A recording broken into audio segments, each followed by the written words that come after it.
Halo, Assalamualaikum warahmatullahi wabarakatuh. Terima kasih untuk yang sudah datang ke channel aku.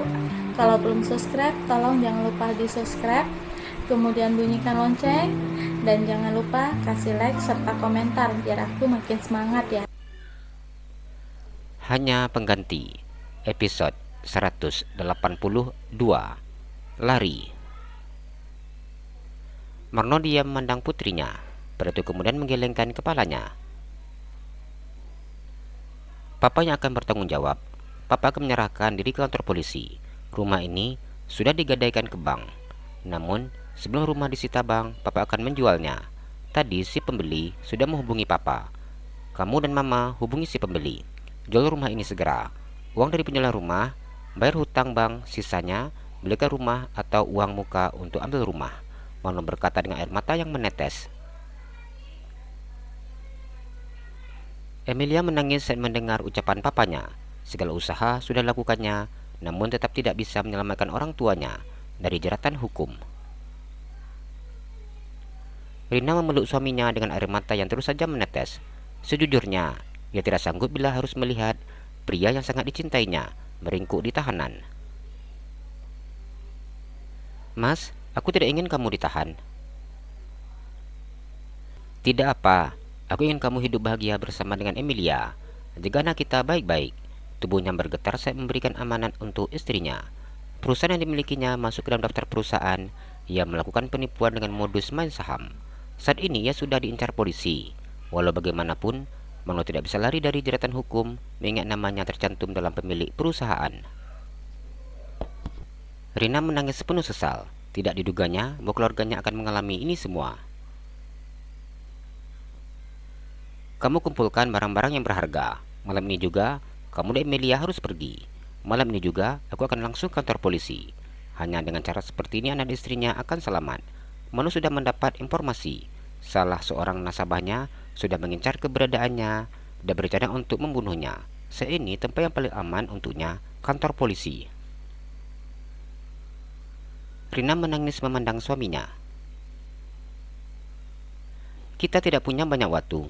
Kamu dan Emilia, kemas barang-barang sekarang. Marno mana Emilia yang masih terus menangis. Iya, Pak. Tapi bagaimana cara kita untuk pergi ke rumah?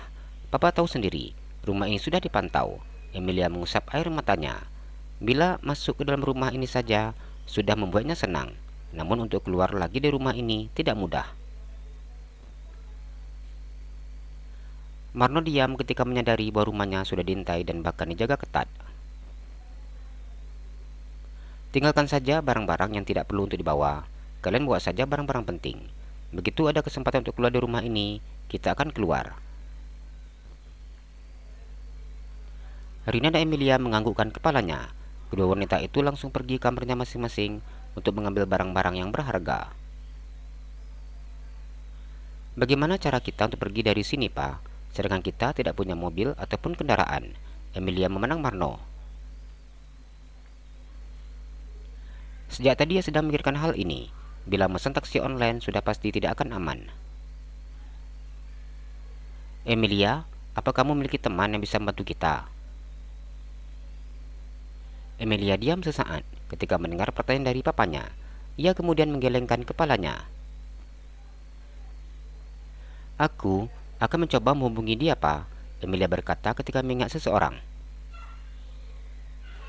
Cepat, perintah Marno. Saat ini ia sudah mulai panik dan ketakutan. Emilia menganggukkan kepalanya dan pergi sedikit menjauh dari kedua orang tuanya. Bagaimana? Tanya Marno ketika melihat Emilia sudah selesai menelpon. Kita tunggu dia hubungi aku, Pak. Katanya bila sudah sampai di tempat yang aku katakan, dia akan menghubungiku. Marno menganggukkan kepalanya. Pria itu berjalan mondar-mandir meskipun dalam rumah sangat gelap, namun ia tidak berani untuk menyalakan lampu. Guna untuk mengelabui orang-orang yang sedang mengawasinya. Mereka hanya mengandalkan cahaya di layar ponsel. Setelah cukup lama menunggu, Emilia sedikit lega ketika membaca pesan yang masuk di WhatsApp-nya. Ayo, Pa, Ma, kita keluar. Mobil sudah menunggu. Emilia memandang kedua orang tuanya. Iya, jawab Marno dan Rina. Marno memeriksa kondisi rumahnya, baik di bagian depan, kiri, kanan, dan bagian belakang terlebih dahulu. Dari CCTV yang mengarah keluar, tampak ada beberapa orang yang sedang mengintai. Gimana, Pak? Bagian belakang aman. Apa kamu tanya warna mobilnya? Tanya Marno. Mobil berwarna merah, Pak, jawab Emilia. Setelah melihat kondisi aman, Marno berserta istrinya dan anaknya keluar dari dalam rumah lewat pintu belakang, agar tidak ada yang melihat jalan yang diambilnya dari belakang rumah tetangga. Emilia melihat mobil yang terparkir di pinggir jalan. Ia kemudian mengajak kedua orang tuanya untuk naik mobil tersebut. Awalnya Amanda dan Rina curiga dan menolak karena takut.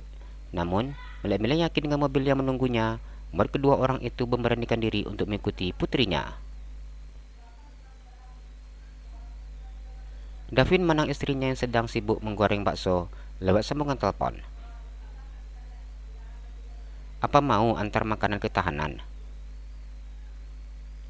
Hana tersenyum dan menganggukkan kepalanya. Mama dan Kak Beliana pasti pengen makan bakso. Napi di sana juga pasti pengen makan bakso. Walau bagaimanapun mereka awalnya jahat, namun sekarang mereka sedang bayar kejahatannya. Semoga saja para napi yang ada di sana, termasuk Mama dan Kak Berliana, bisa bertobat. Hana tersenyum. Davin menganggukkan kepalanya ketika mendengar ucapan istrinya. Selama Mama tiri dan juga kakak tiri dari istrinya berada di tahanan, tidak pernah Hana mau datang untuk melihatnya. Namun, di balik itu semua, Hana selalu mengirimkan semua yang dibutuhkan dan juga makanan untuk Susi dan Berliana. Abang, kenapa kasusnya belum disidang juga? Tanya Hana. Davin menggelengkan kepalanya. Masih ada kasus yang saat ini sedang diselidiki, jelasnya, dan dengan baju yang sudah disiapkan istrinya. Kasus apa? Nanti bila sudah jelas, abang akan kasih tahu, jawab Davin. Meskipun tidak senang melihat Hana yang begitu sangat baik dengan Susi beserta Berliana, namun pria itu tidak melarang ketika istrinya mengirimkan makanan ke tahanan. Abang, nanti sore pulang jam berapa? Hana tersenyum dan meletakkan ponsel miliknya di atas meja. Kenapa? Davin mengusap kepala Hana. Hana mau ke rumah. Lihat sudah sampai mana dikerjakan tukang. Hana tersenyum. Ia kemudian duduk di atas pangkuan suaminya untuk mengancing baju kemeja dan memasangkan dasi. Nanti abang akan pulang cepat. Davin tersenyum menatap wajah cantik istrinya. Abang, terima kasih, ucapnya sambil mencium pipi suaminya. Iya sayang, mata tidak ada henti-hentinya menatap wajah istrinya. Untuk gaji pekerja di sana, Hana yang bayar.